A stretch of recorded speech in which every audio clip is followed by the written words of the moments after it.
Hey guys, Corinne here and welcome back to another video here. Today I want to talk about the 3 things I've done to maintain my weight loss.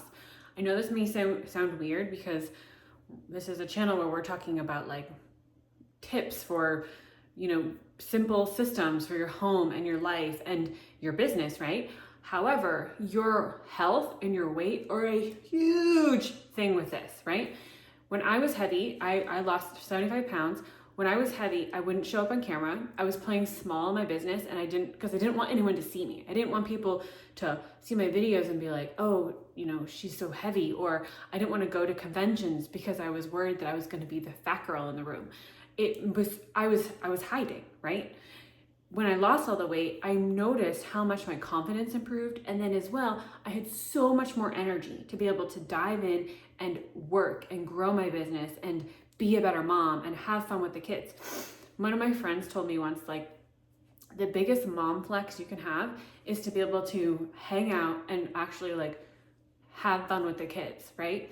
So we had a T-ball party right before the summer, and I was the one parent who was going down slip and slide because I had the strength, my body had the strength and the ability to be more active now and to be able to play and have fun with the kids.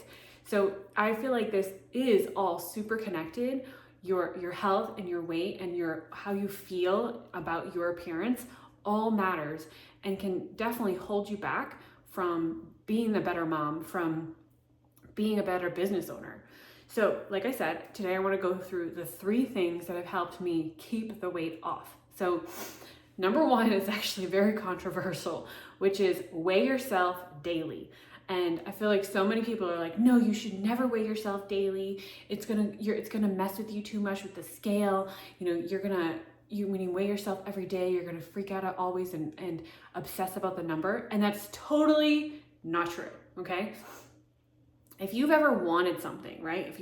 If you've ever wanted like a snack or a thing or whatever, have you noticed that the harder you deprive yourself of that thing, then the more and more you start to want it, right?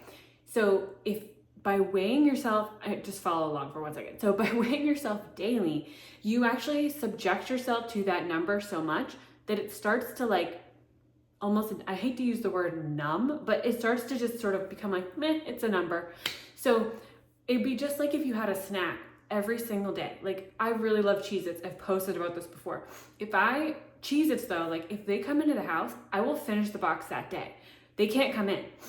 But if I were to have Cheez-Its every single day, like a small little portion of Cheez-Its every day, I wouldn't overeat them anymore because I would know every day, oh, I get my Cheez-Its this afternoon at 3:00, right?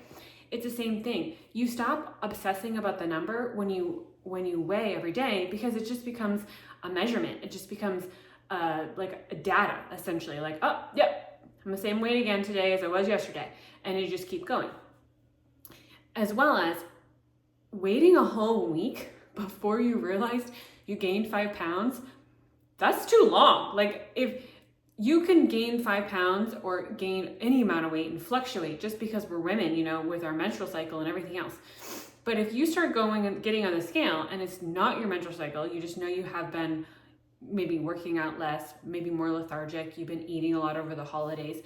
If you get on the scale and you see the number sort of going up a little bit every day, you know right away, like, shoot, I should probably slow down a little on the holiday candy, right? So by the time a week comes around, you could have already done so much damage that now you have to like work harder to get back down. Whereas if you notice it right away, you're just like, oh, okay, I'm gonna, focus on getting back on my meal plan now, and I'm gonna focus on my water. That's it. All right, so that brings me to tip number 2, which is I stopped drinking my calories. So I would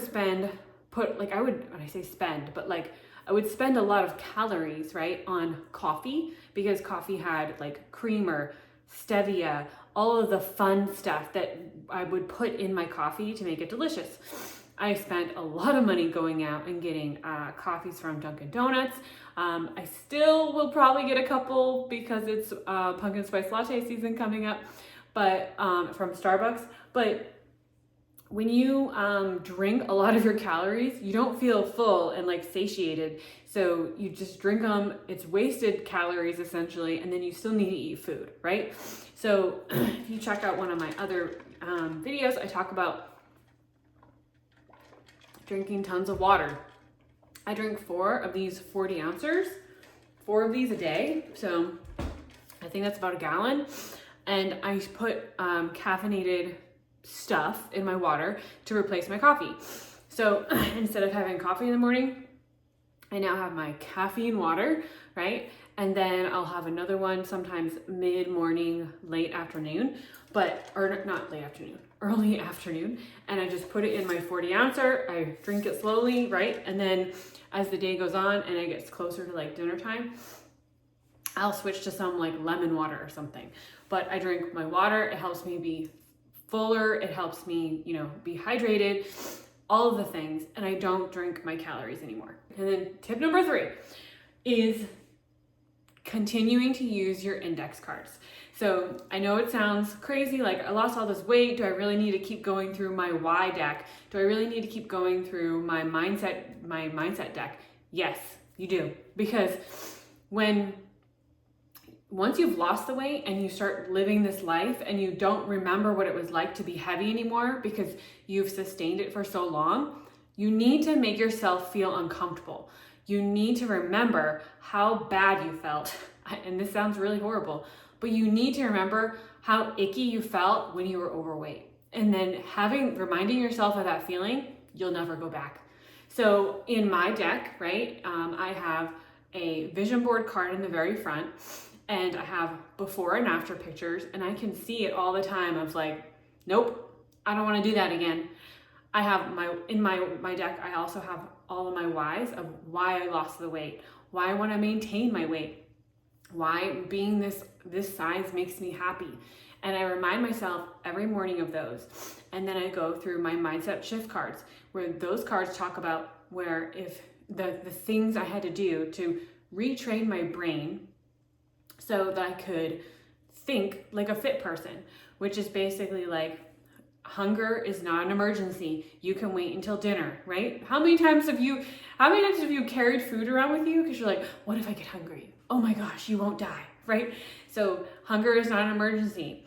I don't need seconds. My other one is this food will not make you feel better, because I was a stress eater, an emotional eater, right? So I have all of these in my mindset deck, and I go through those still every morning. So this may sound like it takes a really long time, but it doesn't. It's actually super fast. It takes me maybe 5 minutes. I put them someplace where I will not forget. You could put them next to your toothbrush, like in the morning, so you read them next to your toothbrush every day. That's a great place to put them.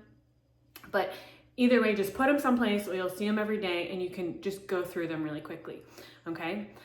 So that's it. I hope that was helpful. If you have or you need help with getting like losing weight and getting in shape, please tell me in the comments. I'm here. Like, I want to help. I've been there, and I know how like icky it feels, and I don't want you to have to feel that way anymore. And yeah, hit subscribe. I'm here for you. I'm kind of fumbling right now because I'm getting a little emotional, but hit subscribe. Follow along for future videos about simplifying weight loss tips, simplifying your home, your business, all the jazz, and I'll see you next time.